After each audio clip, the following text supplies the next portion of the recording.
Welcome back to Adventures in Search and Rescue in the Mountains of Northern New Mexico.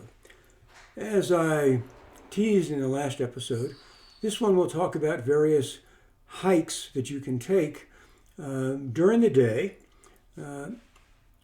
just outside of Santa Fe in the mountains on the trails in the Sangre de Cristo Mountains. There are a number of hikes. Most of them are relatively easy. That means that you have hiked before. This is not your first day in Santa Fe from Miami or Dallas or Houston, because all of the hikes increase in altitude that you'll be taking. Keep in mind, Santa Fe is at 7,000 feet. Most of the first trailheads are higher than that, and if you hike out of the ski area, the trailhead starts at 10,000 feet. So let's start further down the trail. And the first one we come to as we're driving up the Ski Basin Road towards the Santa Fe Ski Resort, which is an excellent ski resort, has numerous well-groomed trails, has an outstanding ski patrol unit, and is well worth the visit. The first one is the Chamiza Trailhead. There's sufficient parking, and there's two trails out of the trailhead. One we call the upper trailhead, and as you're facing the map on the information board, it'll be off to your right. The other one, off to the left, is ironically called the alternate trail. In any event, I always prefer to go up the upper trail. It's about 1.5 miles or so up to the saddle, and it's fairly steep with a few spots where it levels off to let you catch your breath. But it's a lovely hike. In the winter, you have to have micro spikes, because what happens is when it snows, the snow melts, overnight it turns to ice, and it stays there for most of the winter season.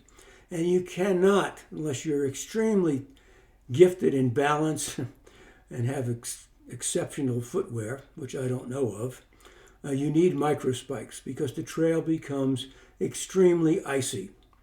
In a recent hike with a friend of mine from Sarasota, who didn't think he needed to wear spikes, despite my telling him so, he was literally sliding off the trail till myself and another Santa Fe search and rescue person assisted him on all fours to get back down to a non-icy spot so he could hike back to his car. In any event, you take the trail up, it joins at a saddle, and as you get up to the top, there's another map up there on an information board, and you can make a quick 180 U-turn and come back down the alternate trail right back to the trailhead.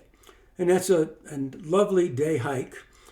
I'll talk about a mission that we had with someone who thought they could do that, but decided to go out much later in the day.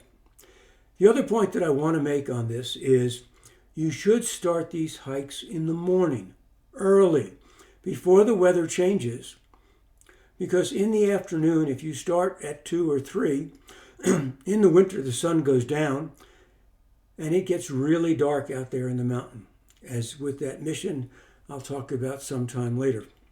In any event, when you get up to that saddle, that's a low point between two hills, and if you look at it on a map, it looks somewhat like a saddle that you could mount like you would on the back of a horse.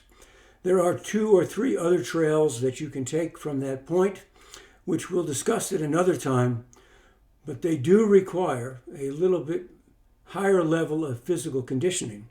Not so much on the way out, because one of them is all downhill, but it is all uphill coming back.